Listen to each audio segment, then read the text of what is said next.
네, 저금리 시대 확실한 재테크 비법을 알려드립니다. 안녕하세요. 부동산 매거진의 이은지입니다. 치아 하나의 경제적 가치는 3천만 원, 프로야구의 경제적 가치는 1조 1,840억 원, 그리고 휴대전화의 전환기를 맞은 5G의 경제적 가치는요, 무려 1경 원이라고 합니다. 자, 얼마나 다양하게 쓰이느냐, 그리고 얼마나 많은 일자리를 제공하느냐에 따라 경제적 가치가 달라진다고 하는데요. 자, 그런데 말이죠. 이 휴대전화 5G가 없으면 좀 불편하더라도 3G로 살면 되는 것이고, 또 프로야구가 없으면 그 대신에 프로 축구를 보면 되지만요. 만약에 치아가 없으면 이건 너무 불편하지 않을까 싶습니다. 자, 이렇게요. 일반적 가치와 나만의 가치가 반드시 일치하는 것은 아닐 것 같은데요. 물론 너 3천만 원 가질래? 1경원 가질래? 라고 묻는다면 당연히 1경원이요 라고 망설임 없이 답변을 하겠지만 너 치아 없이 살래? 휴대폰 3G로 살래? 라고 묻는다면 잠깐은 망설이게 되지 않을까 싶습니다. 자, 이렇게요. 인생에 있어서 돈으로 가격을 매길 수 없는 것들이 있죠. 아마도 우리는 그것들을 지키기 위해서 열심히 일을 하고 있는 건지도 모르겠습니다. 자, 재테크를 함에 있어서 꼭 잊지 말아야 할 것이 있죠. 바로 돈을 인생의 목표로 삼아서는 안 된다는 것입니다. 돈은요, 그 목표를 지키고 실현하기 위한 수단일 뿐입니다. 자, 여러분의 인생의 목표를 지키기 위한 재테크의 모든 것을 알려드리는 부동산 매거진. 오늘은요, 부동산 경제연구원의 최기홍 원장님과 함께합니다. 안녕하세요. 반갑습니다. 네, 반갑습니다. 네.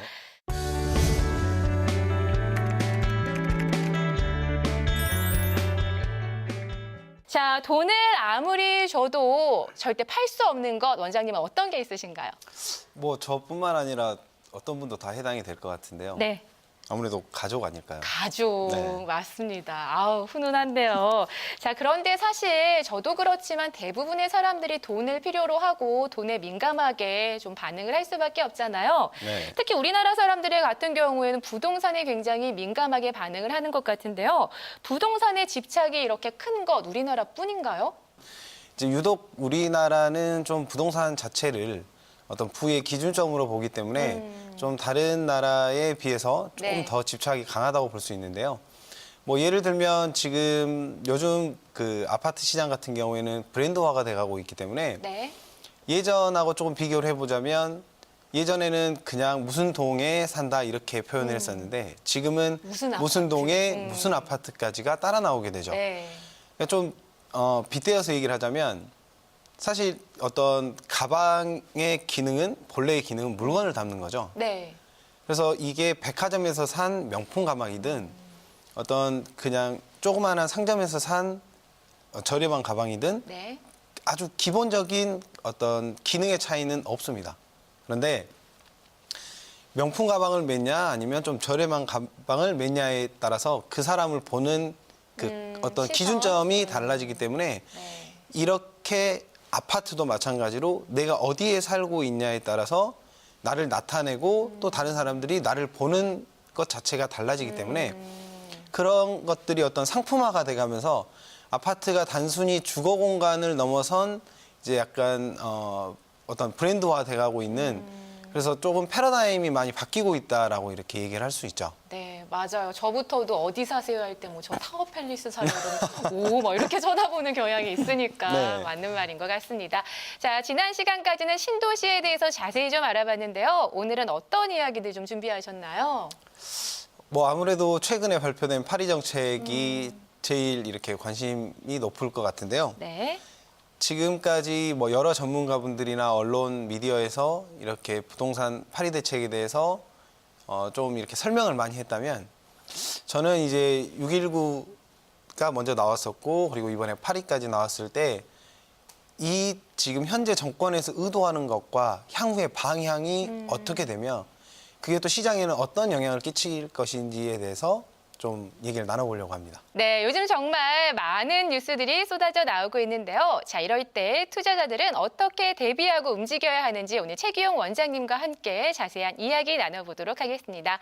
자, 방송을 보시다가 궁금한 사항이 있거나 또 부동산 상담이 필요한 분들은요. 아래 나가고 있는 전화번호로 언제든지 연락 주시기 바랍니다. 여러분들의 많은 참여 바랍니다.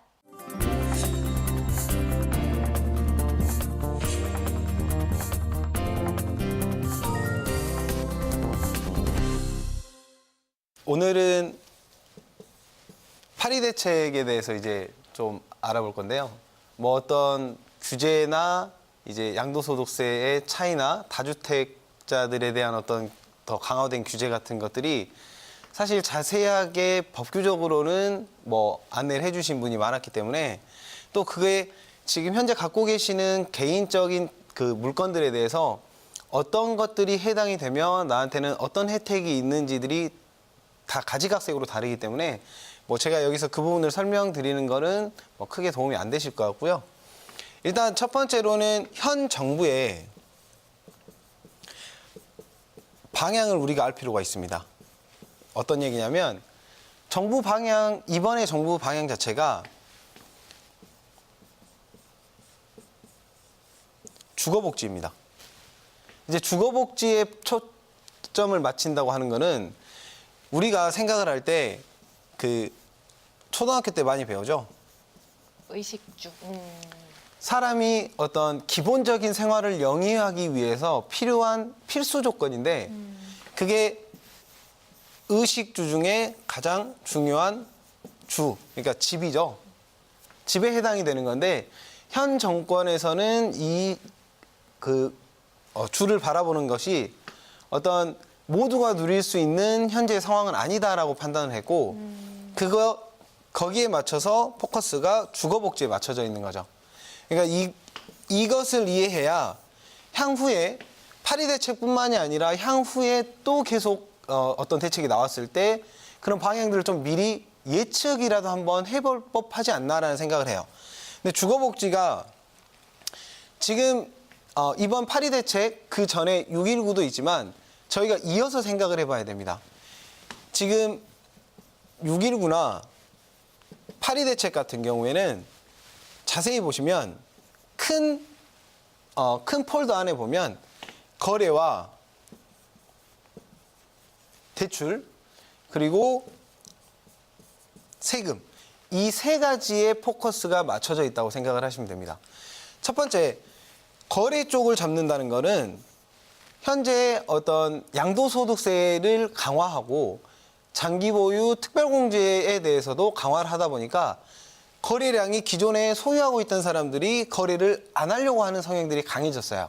그렇다 보니까 자연스럽게 거래량이 줄어들면 오르는 것은 일시적으로 조금 막을 수 있지 않나. 그래서 현재 올라가고 있는 부동산 가격을 일단 좀 잡아놓을 수 있는 상황이 생기고요. 어떤 경우에는 팔고자 하는 사람이 있는데 일단은 현재 이렇게 강력한 규제가 나왔기 때문에 수요자들이 쉽게 지금 매수를 하지 않습니다. 그렇기 때문에 자연스럽게 부동산 가격은 약간의 하락이 올 수도 있다는 걸 기대하는 거고요. 대출 같은 경우에는 지금 현재 우리나라에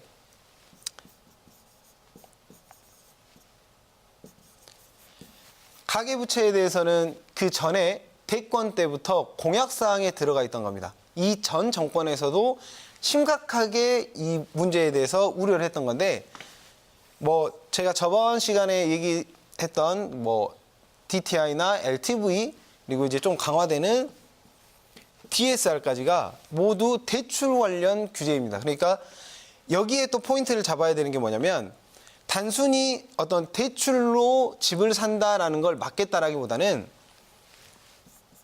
우리가 잘 알고 있는 갭 투자를 잡겠다는 거죠. 갭 투자가 어떻게 보면 주거 시장에 순수하게 어떤 주거의 목적이 아니라 집 자체를 투자의 물건으로 본다라는 게 투자라기보다는 투기로 바라보는 이제 정권의 시각이기 때문에 이 갭 투자에 대한 규제가 좀 강해졌습니다. 다시 한번 말씀드리면 자, 갭 투자자들은 거래, 대출, 세금 세 개 전부 다가 규제 사항에 들어갑니다. 그렇기 때문에 지금 어떻게 보면 갭 투자자들이 손해를 봤다라고 하기보다는 이제 향후 갭 투자 방식으로 투자하기가 어려워졌다라고 표현하는 게 맞죠. 왜냐하면 직접적으로 지금 당장 어떤 손해가 들어간 건 아니고 내년 4월 1일까지의 어느 정도의 유예기간은 뒀기 때문에 이 안에 조금 정리할 부분들은 정리하고 다시 이렇게 돌아올 수가 있는 거죠. 그래서 손해라기보다는 이제 어려워졌다라고 표현을 하는데 마찬가지입니다. 우리가 아파트를 분양을 하면 실거주자한테 들어가야 맞는데 이 중간 단계에 끼어 있는 게 갭 투자자들이죠. 그렇기 때문에 그 어떤 주거를 공급하는 목적의 사이에 투자라는 이름으로 갭 투자자들이 들어와 있기 때문에 여기서 가격이 한 번 정도 상승을 하게 되니까 실제로 이게 실거주자들이나 실수요자들에게 갈 때는 본래 가격보다는 좀 올라서 간다. 그렇기 때문에 이런 부분도 강력하게 제재를 하겠다라고 얘기를 했죠. 그리고 세금 부분도 마찬가지입니다. 세금도 보면 지금 이번 정부에서도 세금 규제에 대해서 얘기를 했지만 너무 다양한 케이스를 갖고 있기 때문에 모든 사람이 이 지금 파리 대책 규제에 대해서 다 똑같이 일정하게 적용이 되는 게 아닙니다. 왜냐하면 사례들이 너무 많기 때문에 예를 들면 이사를 가려고 어떤 재건축 재개발을 지금 입주권을 잡아놨는데 지금 현재 살고 있는 집은 완공이 돼야 이사를 가야 될 거 아닙니까? 그럴 때 지금 내가 다주택자로 인정을 받아서 이게 어느 정도까지의 세금에 이제 영향을 받는지에 대해서도 많이 궁금해 하실 건데 이제 그런 세세한 상황 같은 경우에는 여기서 제가 다 짚어드리긴 어려운데 저희가 세금 부분에서 좀 포인트를 잡아야 되는 게 뭐냐면 다주택자입니다. 단순히 다주택자들의 어떤 양도소득세에 대해서만 부과를 한다기보다 제가 바라보는 시각은 지금 어떤 걸 유도를 하고 있냐면 팔든지 아니면 임대사업자를 등록을 해서 투명하게 운영을 해라. 그래서 세금의 혜택은 주겠지만 기존에 개인적으로 임대를 했을 때에 들어오지 않는 세에 추가세가 확보가 되기 때문에 이런 부분에 대해서도 좀 민감하게 생각을 해보셔야 돼요. 왜냐하면 지금 세금이 단순히 거래를 잡아서 시장을 눌러놓고 그래서 어떤 가격을 잡겠다라는 게 목적인지 아니면 세수 확보가 목적인지 이 부분도 잘 살펴보셔야 돼요. 그래서 지금 대부분의 어떤 분들은 세금을 생각을 하실 때 어차피 양도소득세이기 때문에 팔지 않으면 나오지 않는 세금이다. 그렇기 때문에 나는 팔지 않을 것이다. 그래서 보유로 많이 돌아섰습니다. 대부분이. 그런데 이게 어떤 융자나 다른 도움 없이 순수하게 자기 자본으로만 투자를 했다면 보유가 가능하죠. 그래서 시장이 어느 정도 정책이 영향이 들어올 때까지는 충분히 버틸 수가 있지만 융자를 많이 꼈거나 갭 투자하신 분들 같은 경우에는 꾸준히 계속 보유하기는 쉽지 않을 겁니다. 이제 그런 사람들의 급매물이 약간의 하락을 같이 끌고 올 수도 있죠. 여기서 우리가 조금 많이 궁금해하는 게 보유세입니다.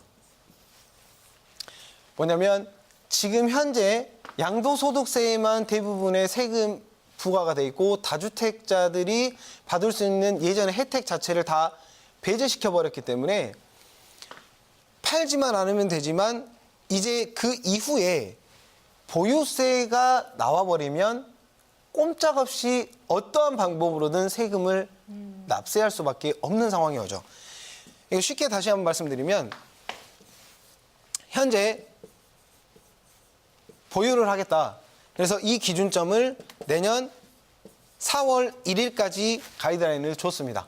그런데 4월 1일이 지난 이후에 만약에 이 이후에 어떤 부동산 정책에서 보유세를 건드린다. 그러면 이 안에 계시는 분들은 갖고 계시면 보유세, 팔고 나오게 되면 그 변경된 양도소득세.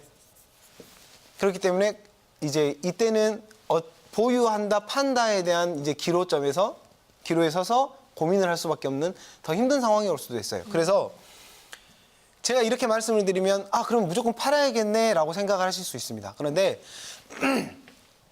무조건 판다, 보유한다 이게 답은 아닙니다. 뭐냐면 지금 갖고 계신 어떤 해당 물건에 대해서 지역이나 그러니까 어떤 지금 투기 지역이나 투기 과열 지구 이렇게 지정이 됐는지 조정 지역인지 비조정 지역인지 이런 것도 따져봐야 되고요. 현재 그 물건의 어떤 융자 그리고 다주택인데 이 다주택을 지금 매도를 하는 게 더 이득인지 아니면 임대 사업자로 전환을 해서 세제 혜택을 보는 게 더 이득인지도 같이 따져보셔야 돼요. 그러니까 무조건 많이 갖고 있기 때문에 팔아야 된다라는 생각은 하시면 안 됩니다. 왜냐하면 무조건 판다고 해서 답이 나오는 건 아니기 때문에 이거 같은 경우에는 현재 상황과 본인의 상황과 어떤 이 영향이 오는 것까지 같이 따져봐야 좀 좋은 결과를 도출해낼 수 있지 않을까라는 생각을 하고요. 지금 또 하나가 현 정부에서 얘기했던 도시재생 뉴딜 사업 1년에 10조 원씩 지원을 해서 낙후된 어떤 도시 인프라를 개선해 주겠다라는 게 5년 동안 50조 원을 투자하겠다라고 얘기했는데 서울 전 지역은 제외됐습니다. 그러니까 이게 어떤 얘기냐면 지금 이 도시재생 뉴딜 사업도 이거 자체가 제가 저번 시간에 약간 비춰서 말씀드렸지만 상담을 할 때 이쪽으로도 좀 투자를 염두에 보시고 알아보시는 것도 도움이 되실 겁니다라고 제가 말씀드렸는데 아니나 다를까 여기도 마찬가지로 투기가 될 수 있기 때문에 당분간은 서울 지역은 진행을 하지 않을 것이고 지방 같은 경우에도 지금 파리 정책에 해당되는 지역 같은 경우에는 뉴딜 사업을 진행하지 않겠다. 그리고 또 하나가 현 파리 정책이 내년에 어느 정도 시장에 영향이 끼쳐지는 걸 보고 선정을 하겠다라고 얘기를 했기 때문에 사실 이거는 지금 언제 시작이 될지 또 어느 지역이 될지는 아무도 모르고요.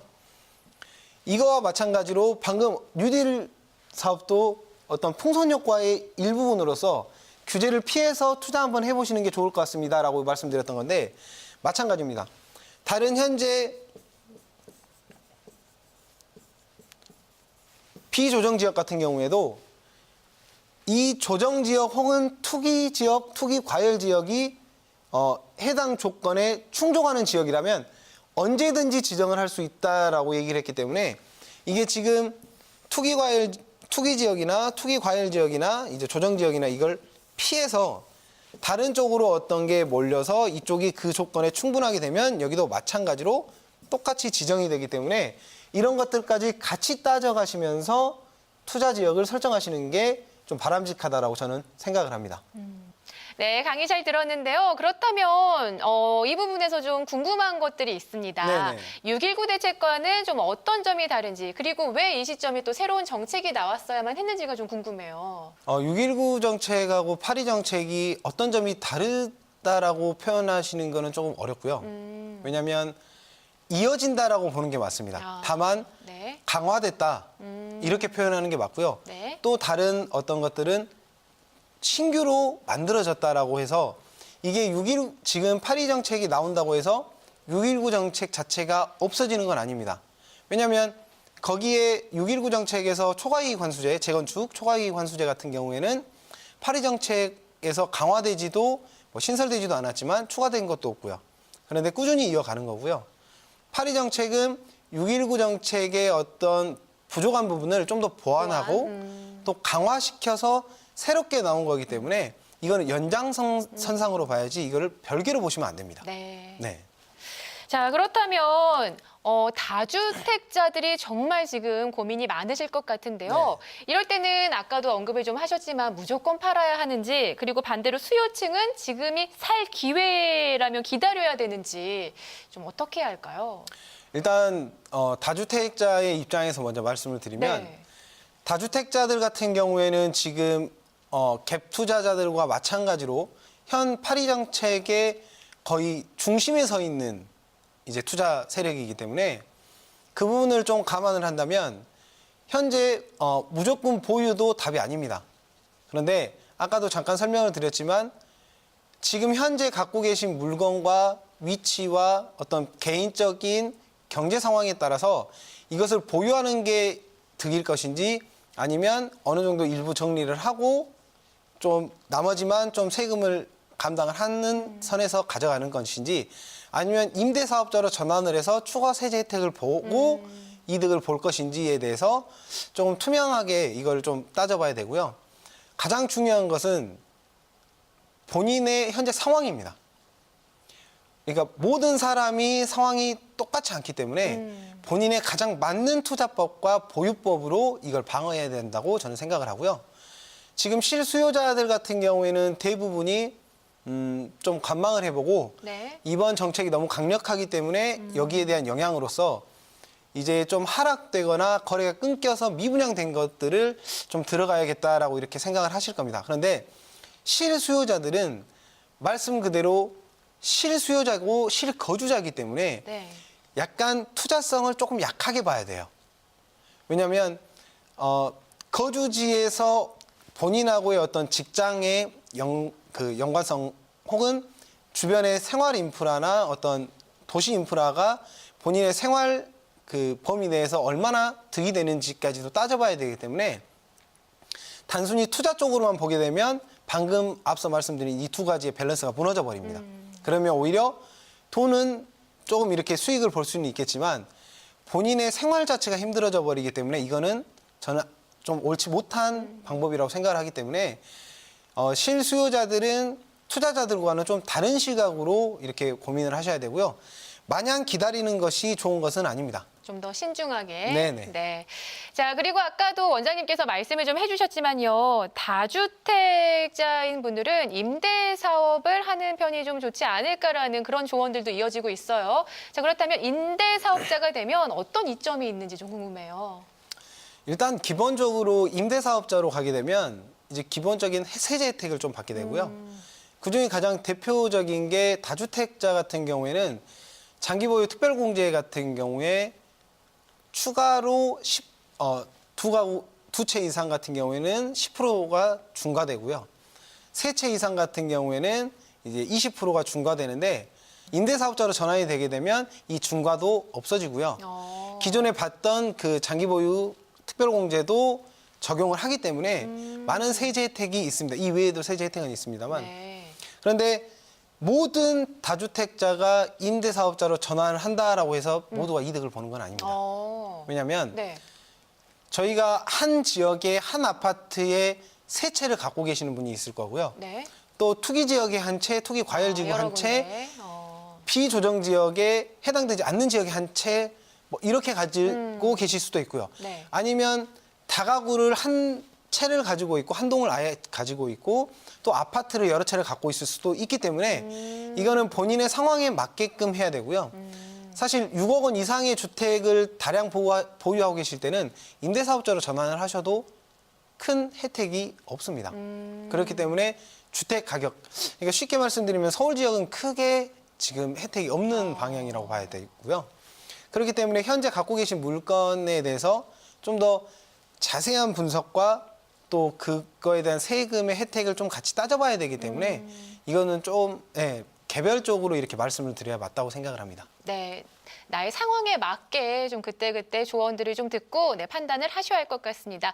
자, 그렇다면 이렇게 다주택을 소유하고 있으신 분들 외에 내 집 마련을 하려는 분들이 계실 텐데 이분들은 이제 어떤 전략으로 좀 접근을 해야 할까요? 사실 실수요자들, 그러니까 실거주자들 같은 경우에는 크게 지금 8.2 정책이나 6.19 정책에 큰 영향은 없습니다. 다만 6.19 정책 때는 거의 영향이 없었는데요.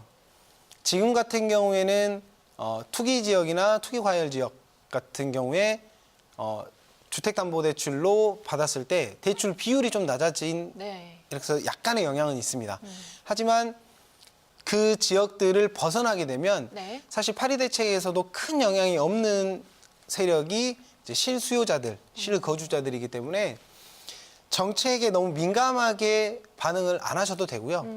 다만 방금 전에 말씀드렸던 것처럼 실수요자고 실거주지이기 때문에 투자와는 조금 별개의 시각으로 그래서 정책보다는 조금 향후에 이 정책에서 풍선 효과를 충분히 볼 수 있는 지역.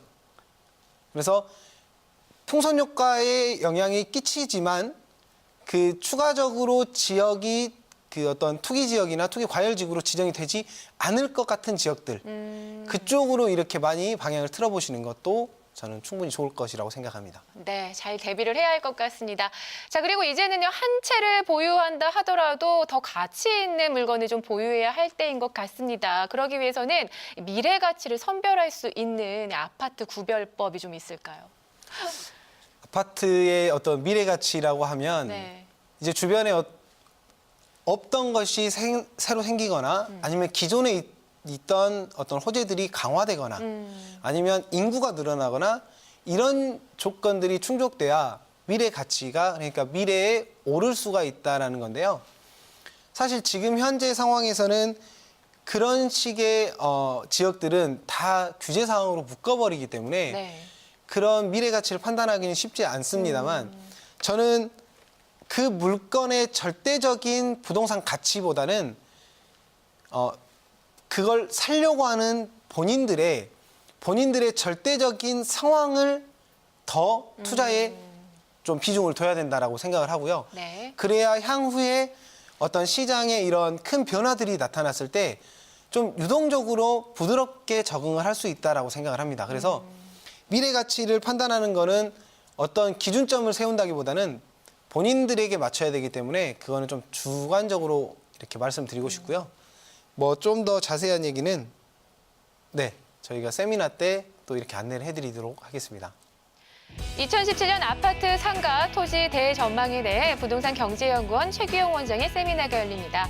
여의도동 25-3번지 동아빌딩 6층에서 8월 28일 월요일 오후 2시부터 5시까지 진행되니까요. 여러분들의 많은 참여 바랍니다.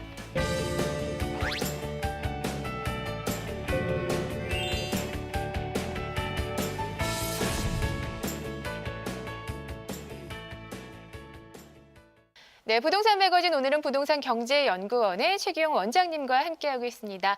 자, 이번 순서는요, 시청자 여러분들의 부동산 관련 고민들을 좀 속 시원하게 해결해드리는 시간인데요. 현재 보유하고 있는 부동산이 있거나 앞으로 미래 계획들 세우시면서 궁금한 사항 있으시면 아래 나가고 있는 전화번호로 연락 주시기 바랍니다. 자, 그럼 오늘의 첫 번째 사연부터 만나볼까요? 경남 진주시 명성면 관지리 227번지 토지를 상속받아 보유한 지 20년이 되었습니다. 향후 전망이 궁금합니다. 또 경남 창원시 마산 하포구 진동면 교동리 706-8번지를 작년에 택지 개발로 구매했습니다. 향후 전망이 궁금합니다. 라고 사연 보내주셨습니다. 자, 전화 연결해 볼게요. 여보세요? 여보세요. 네, 안녕하세요. 예, 안녕하세요. 네, 진주시와 창원시 두 곳의 전망이 궁금하다고 사연 보내주셨네요. 예, 네, 전문가 연결해드리겠습니다. 상담 받아보세요. 예, 안녕하세요, 시청자님. 예, 안녕하세요. 네, 반갑습니다. 예, 네, 야, 땅을 많이 갖고 계시네요. 아, 예, 네, 일단 먼저 진주 쪽의 관지리 토지부터 좀 설명을 드릴게요. 예, 일단 지금 진주 같은 경우에는 이제 최근에 혁신도시 때문에 그리고 사천하고 연계하는 그 사업들 때문에 많이 진주가 지금 인구 유입이나 이런 확장성을 보이기는 해요. 그런데 지금 진주에서 사천 방향이나 혁신도시 방향으로 따져보면 지금 시청자님께서 갖고 있는 관지리 쪽의 토지하고는 좀 반대 방향으로 지금 뻗어나가는 양상을 보이고 있거든요. 그런데 지금 만약에 좀 거리가 있더라도 주변에 IC나 고속도로와의 근접성이 있으면 그 산업단지에 관련된 어떤 창고형이나 아니면 조그마한 공장들이 같이 들어올 수 있는데 지금 시청자님께서 갖고 계시는 땅이 공장이나 지금 어떤 창고형이 들어오기에는 약간 어려운 위치라고 볼 수 있어요. 왜냐하면 이게 녹지 지역이라서 어떤 용도 지역에는 크게 무리는 없습니다만 지금 진주 쪽에 형성되어 있는 진주 산업단지도 방향 자체가 지금 시청자님 땅보다는 혁신도시 방향 쪽으로 지금 뻗어나가고 있기 때문에 조금 다시 살펴보면 그쪽 아래 사천 쪽까지도 같이 공장이 국도 따라서 지금 퍼져가는 양상을 보이고 있습니다. 그래서 지금 관지리는 조금 장기 보유하셨지만 제가 보기에는 일단 혁신도시가 자리 잡은 다음에 이게 좀 파도가 쳐서 영향이 오려면 시간이 좀 더 걸린다고 제가 말씀을 드리고 싶고요. 그래도 지금 여기 농지 자체가 어떤 맹지나 이런 산지는 아니기 때문에 향후에 어떤 좀 활용 가치는 조금 기대해 볼 수 있다라고 생각을 하고요. 좀 장기적으로 보셔야 된다라고 좀 말씀드리고 싶습니다. 네, 진주시 상담권, 네, 좀 결과 어떠셨어요? 예, 뭐 그냥 그렇습니다. 네, 네. 그래도 뭐 나쁜 전망은 아니니까요. 좀 좋은 결과 있으셨으면 좋겠습니다. 자, 계속해서 창원시 상담 한번 받아보시기 바랄게요. 예, 시청자님, 예, 네, 여기는 지금 건축 행위를 하신 것 같은데 건축 행위는 안 했습니다. 다대집니다. 지금 보여지는 지번상으로는 건물이 있는데요. 이제 그 뒷라인에 꼬리가 이제 원룸을 좀 짓습니다. 네네. 예. 그래서 지금 원룸이 세워져 있나요? 예, 네. 저희 땅에는 지금 나대지로 되어 있습니다. 아무튼 이쪽 지역에 대해서 조금 설명을 드리겠습니다. 네, 이쪽 같은 경우에는 지금 바로 2번 국도에서 저쪽 마산 쪽으로 들어가는 그 국도와 연결되는 부근 지역이고요. 여기 같은 경우에는 다른 그 개발지의 완성 단계를 좀 기다려야 되는데 그쪽 개발지가 지금 저기 마산 쪽으로 많이 진행을 하고 있어요.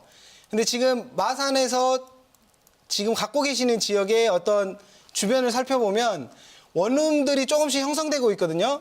그런데 이게 원룸들이 이렇게 형성이 된다는 거는 주변에 충분한 수요층이 지금 있다는 얘기고 향후에도 수요층이 충분히 들어올 수 있는데 그 기점 역할을 할 것이 저는 2번 국도라고 보여지고요. 그래서 여기는 한 2년 정도 되셨다고요? 예, 작년에 매매했습니다. 작년에 네, 네. 구매를 하셨다고. 여기는 제가 보기에 한 3년 정도 더 있으셔야 돼요. 왜냐하면 보통 이렇게 택지 개발을 해서 분양을 한 지역 같은 경우에는 가장 반응이 자세하게 나올 때가 3년 이후 그리고 5년 사이 그때가 자리를 잡고 혹은 이제 활성화가 될 것인지 아니면 매도를 해야 될 것인지에 대한 판가름이 나기 때문에 여기는 지금 보유하신 기간 대비 한 3년 정도는 더 기다리셔야 된다고 생각을 합니다. 자, 그럼 계속해서 다음 사연 좀 만나보도록 하겠습니다. 안성시 신건지동 147-3번지 근린생활용지를 90년대에 낙찰받아서 세차장으로 이용했었습니다. 향후 전망과 활용도가 궁금합니다. 라고 사연 보내주셨네요. 자, 전화 연결해 보도록 하겠습니다. 여보세요? 예, 여보세요? 네, 안녕하세요. 네. 네, 90년대에 낙찰받으셔서 세차장으로 이용을 하셨는데 지금은 그러면 어떻게 사용하고 계세요? 지금 한 4월 달부터 이제 비어 있어요. 4월부터는 그냥 비워두시고, 네. 자, 그래서 앞으로 어떻게 좀 활용을 하시면 좋을지 전망 궁금하시다고요? 네. 네, 전문가 연결해드리겠습니다. 자세하게 네. 상담 받아보세요. 예. 시청자님, 예, 안녕하세요. 네, 안녕하세요. 반갑습니다. 네, 수고하십니다. 네네. 그럼 지금 응. 이 땅 같은 경우에는 지금 대지로 돼 있는데 여기 혹시 건축물이 있나요? 없어요. 지금은 그냥 나대지로 비어 있어요. 지금 현재 나대지 상태라고요? 네네. 네네. 지금 현재 땅의 그 위치상으로 보면 이제 아래쪽으로 택지지구 개발을 진행을 하고 있잖아요. 네. 네, 위쪽으로도 당황 택지지구도 개발을 하고 있고요. 네. 그래서 지금 현재 어떤 건축행위를 판가름을 해서 건축행위를 바로 진행을 하는 것보다는 네. 나대지 상태를 조금 풀 수 있는 방법을 이렇게 선택을 해서 양쪽의 택지지구가 완성된 다음에 건축행위를 하시는 게 더 이득이 될 거라고 생각을 합니다. 그러니까 지금, 예. 네, 지금 나대지 상태를 유지하시게 되면 이건 비사업용 토지로 인정이 되면서 나중에 양도소득세가 10%가 중과되기 때문에 그거를 좀 벗어나는 방법을 추천드리고요. 예를 들면 별도의 건축 행위가 없이 가능한 나대지 탈출할 수 있는 방법 중에 주차장이 있습니다. 그래서 주차장 같은 경우에 1년에 그 토지의 가격 3% 정도의 소득만 나면 사업용 토지로 인정을 받아서 조금 중과되는 세금을 피할 수가 있어요. 그래서 일단은 건축 행위를 하지 않는 상태에서 최대한 유지를 한 다음에 양쪽의 택지 개발 지구의 완성 시기가 왔을 때 그때 가서 어떤 건축 행위를 판가름하시는 게 좀 이 땅을 활용하시는 데 도움이 될 거라고 저는 생각을 합니다. 아, 예.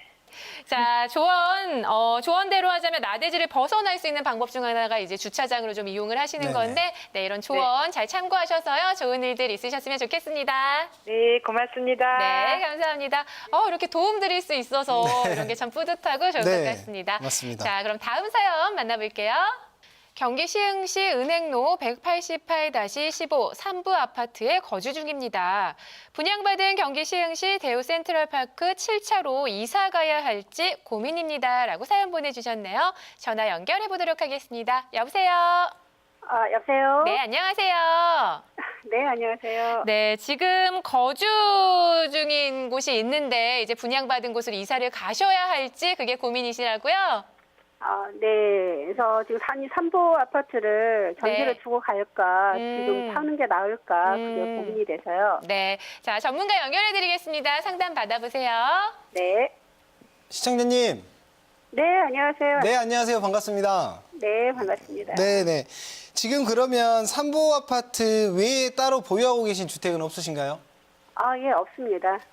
그러면 지금 3부 아파트를 팔고 지금 그 분양받으신 대우 센트럴빌이 시흥에 네. 있는 거죠? 네네. 네네. 그러면 어쨌든 여기는 지금 뭐 따로 이번에 대책에 영향을 받지 않는 비조정 지역이기 때문에 네. 저는 차라리 가신다면 시흥으로 그대로 그 받으신 쪽으로 가는 걸 추천드리는데요. 네. 일단은 3부 아파트 같은 경우에는 향후에도 충분히 어떤 세를 줬을 때 수요층은 존재할 수 있는 지역의 아파트이기 때문에 네. 지금 당장 어떤 정책에 조금 걱정이 돼서 지금 매도를 안 하시는 게 저는 좋다라고 생각이 들고요. 네. 저는 그 분양받으신 대우 센트럴빌 시흥이면 저는 가셔도 된다라고 생각을 합니다.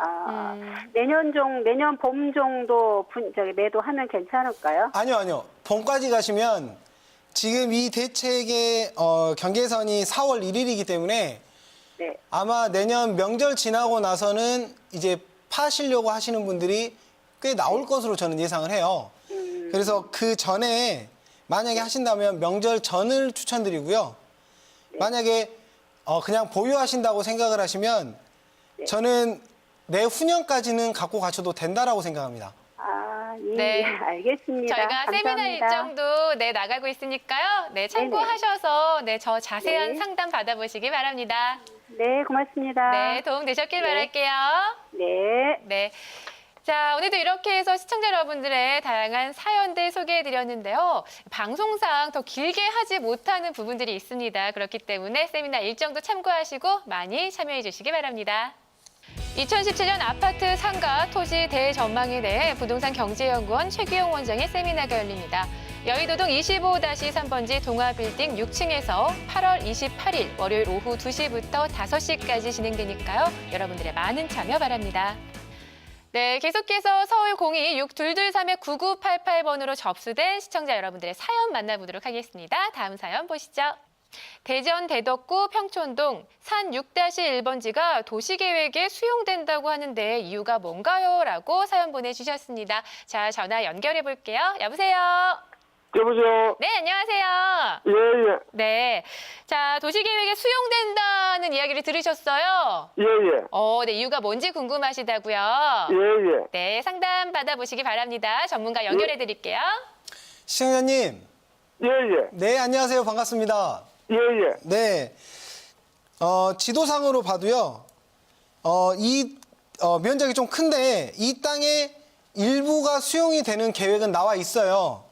그런데 여기가 지금 지적도상에는 개발 제한구역으로 지금 돼 있기 때문에 개발 제한구역은 일단 분할이 안 됩니다. 최근에 법이 개정되면서 흔히들 우리가 얘기하는 그린벨트라고 하죠.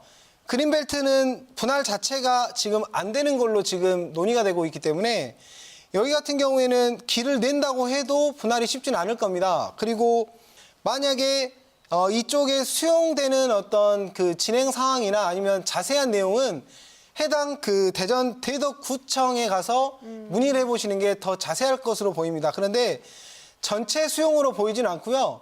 이 땅에서 일부 지역만 지금 수용을 할 것으로 보입니다. 네. 일단 중요한 건 구청에 가서 조금 확인을 해보셔야 할 것 같습니다. 네, 상담 내용 좀 도움 되셨길 바랄게요. 자, 계속해서 다음 사연 만나보도록 하겠습니다. 경기 안산시 단원구 와동 809-15번지 향후 전망이 궁금합니다라고 사연 보내주셨네요. 자, 전화 연결해 보도록 하겠습니다. 여보세요. 여보세요? 네, 안녕하세요. 예, 안녕하세요. 네, 지금 이곳은 투자 목적으로 뭐 구매하신 거예요? 거주 중이신 거예요? 아니, 거주는 안 하고 있는데 투자 목적이 아니라 네. 그 노후 대책으로 아, 노후 대비로? 예, 예. 네. 해놨는데 거기가 좀 세도 잘 안 나가고 좀 그래서 아이고. 앞으로 어떻게 하면 좋을지 네, 지금 고민이 많이 처분하는 게 되시겠어요. 네. 자, 앞으로 어떨지 전망 전문가의 의견 들어보도록 하겠습니다. 시청자님, 네. 네, 안녕하세요. 반갑습니다. 예, 안녕하세요. 그럼 지금 여기가 보여지는 건물이 그 1층에는 주차 공간처럼 보이고 2, 3, 지하도 있고 1층, 2층까지는 지금 공장이라고 해야 되나? 네네네. 그냥, 예. 그렇게 있고, 그 다음에 3층은 그 투룸이 2개 있고, 원룸이 하나 있고, 그 다음에 4층은 그 주인 세대라고 해서 전체 다 쓰고 있거든요. 네네네. 아, 그럼 지금 이 건물 자체를 소유하고 계신 거예요? 네. 네네. 일단 안산 같은 경우에는 그 세 자체가 조금 원활하지 않은 이유 중에 가장 큰 이유 중에 이쪽 단원구 쪽은 사실 지하철이 접근성이 좀 떨어져요. 예. 네. 교통이 안 좋아서. 네, 그래서 그 이유도 있고요. 예. 이쪽 단원구의 도시 형태를 보면 가운데 쪽에 아파트가 집중이 돼 있고 바깥쪽으로 다세대 다가구가 퍼져 있는 이렇게 형상을 하고 있는 지역이기 때문에 이쪽 같은 경우에도 어떤 교통이 사실 다른 지역의 다른 신도시나 지역 도시계획에 비해서는 좀 교통이 떨어진다고 볼 수가 있는데 예. 지금 여기서 조금 기대를 하실 수 있는 게 혹시 죄송한데 여기를 지금 보유하신 지가 얼마나 되셨나요? 지금 6년이 조금 넘었어요. 네, 6년 정도요? 네. 네, 그러면 지금 여기 같은 경우에는 지금 그 1호선 지하철 생기는 거는 들으셨나요? 아니요, 못 들었는데요. 네, 여기 같은 경우에는 지금 지하철 예정이 돼 있기 때문에 근데 아, 지금 갖고 계시는 그 건물에 가까운 지역은 아닙니다만 네. 지금 이쪽 선부광장 그쪽으로 해서 선부동이요? 네네 그쪽으로 해서 지하철이 들어오는 거는 어떻게 들어보셨죠? 아, 그것도 전 지금 처음 들었는데 제가 거기 살지를 않고 있어서 아 네네 그런 데는 지금 오늘 저기 선생님한테 처음 듣는 건데 그 바로 하천 지나서 바로 앞이 성부동이니까 네네네 맞습니다. 그러니까 이게 그 부천 소사동에서 지금 안산 단원 지나서 송산까지 계획이 나와 있는 철로예요. 그렇기 때문에 지금 단원구에는 그 지하철이 없어가지고 접근성이 좀 떨어지는 지역이었는데 이 지하철이 개통이 되면 그래도 이 단원구 쪽의 어떤 주택시장이 좀 활기가 띠지 않을까라는 예상을 하기 때문에 지금 6년 정도 보유를 하셨다면 한 2년 정도만 더 보유하시는 거를 좀 추천드리고 싶습니다. 네, 상담 받아보셨는데 좀 결과 어떠셨어요?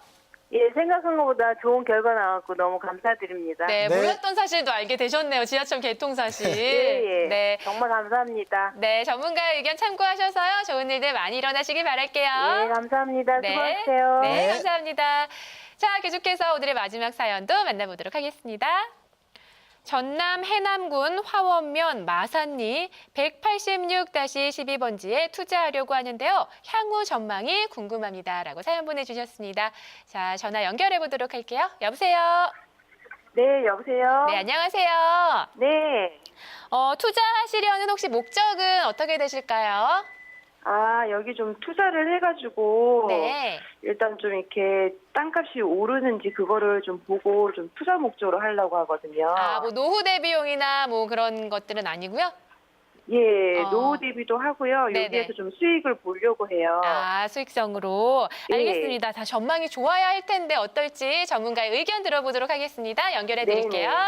네. 시청자님, 네. 네, 반갑습니다. 아, 예, 반갑습니다. 네, 네. 이쪽에 지금 어떤 호재를 듣고 이렇게 투자를 계획하고 계신 건가요? 예, 여기가 지금 제가 이제 아는 사람한테 얘기 들었는데 좀 전망이 있을 것 같아 해서 네네. 좀 투자 목적으로 한번 해보려고 하는데 이제 전문가님한테 어떤 점 여쭤보려고요. 아유, 근데 너무 좋은 지인분을 두셨나 봐요. 아, 그래요? 네네. 이쪽 같은 경우에는 화오면 일대 자체가 지금 계획 지역으로 많이 지정이 돼가고 이 일대는 계속 뻗어나가고 있는 형상을 보이기 때문에 현재 지금 저한테 문의 주신 이 땅 같은 경우에는 지적도상으로는 길이 없어 보이지만 실제로 진입이 가능한 현황도로까지도 물려있는 땅이라서 전혀 땅의 어떤 활용 가치 면에서는 떨어지지 않고요. 지금 현재는 계획관리 지역입니다만 여기 같은 경우에는 조선소의 개발 영향이 계속 미쳐가면서 충분히 어떤 상향이 될 수 있는 지리적 위치를 갖고 있고요. 또 하나는 조선소뿐만이 아니라 이 바로 건너편에 영암해남 기업도시라고 하는 기업도시가 현재 진행 중에 있습니다. 그래서 이 기업도시 같은 경우에는 올해 토지 보상이 끝났고요. 지금 현재 아주 활발하게 토목공사가 진행 중인 지역이라서 이쪽 근처에는 큰 호재의 사이에 끼어 있는 땅이라고 또 말씀드릴 수 있고요. 또 서쪽편으로 보면 오시아너 관광단지라고 하는 또 관광단지가 조성되고 있기 때문에 관광단지와 어떤 큰 대형 조선소 두 개에 가까운 지역이라고 말씀드릴 수가 있죠. 그리고 이 지역 같은 경우에는 전라남 도청이 이전한 남학신도시라고 하는 이 신도시와 약 30분 이내의 거리에 위치해 있는 땅이기 때문에 저는 이 땅 같은 경우에는 향후 미래 가치가 너무 높다라고 말씀드릴 수 있고요. 혹 이쪽을 지금 매입 고민하고 계신다면 저는 장기적으로 한 5년 정도 보유하실 것을 예상을 하고 매입하시는 걸 추천드리겠습니다. 와, 축하드립니다. 미래 가치가 네. 상당히 좋다고 하네요. 투자 잘하실 것 같습니다. 네, 감사합니다. 네. 네. 결과 좀 어떠셨어요? 많은 도움 되셨어요? 예, 도움 너무 많이 됐습니다. 정말 고맙습니다. 네. 이렇게 네. 사전에 상담을 받고 투자를 하는 거 굉장히 네, 네. 현명하신 분인 것 같습니다. 맞습니다. 네, 좋은 결과 있으셨으면 좋겠습니다. 네, 감사합니다. 네. 자, 이렇게 오늘도 다양한 시청자 여러분들의 사연들 좀 들어보고요. 고민 해결해 드렸습니다. 많은 도움 되셨길 바라면서요. 계속해서 세미나 일정도 참고해 주시길 바랍니다. 2017년 아파트 상가 토지 대전망에 대해 부동산 경제연구원 최규용 원장의 세미나가 열립니다. 여의도동 25-3번지 동아빌딩 6층에서 8월 28일 월요일 오후 2시부터 5시까지 진행되니까요. 여러분들의 많은 참여 바랍니다. 네, 오늘 부동산 매거진은 이렇게 해서 최규용 원장님과 함께 하셨습니다. 좀 어떠셨는지 모르겠네요. 자, 마지막으로 시청자 여러분들께 한 말씀 부탁드릴게요. 네, 파리 대책이 나온 지 얼마 되지 않아서 지금 많이 혼란스러우실 거라고 생각이 들고요. 또 시장 자체도 지금 많이 혼란스럽기 때문에 이런 시기일수록 꼭 전문가의 상담을 권해드리고요. 다음 주에는 더 좋은 정보와 더 재밌는 정보로 인사드리겠습니다. 네, 자, 부동산에 대한 모든 정보들을 전해드리는 부동산 매거진, 저희는 여기서 이만 인사드리겠습니다. 여러분 안녕히 계세요.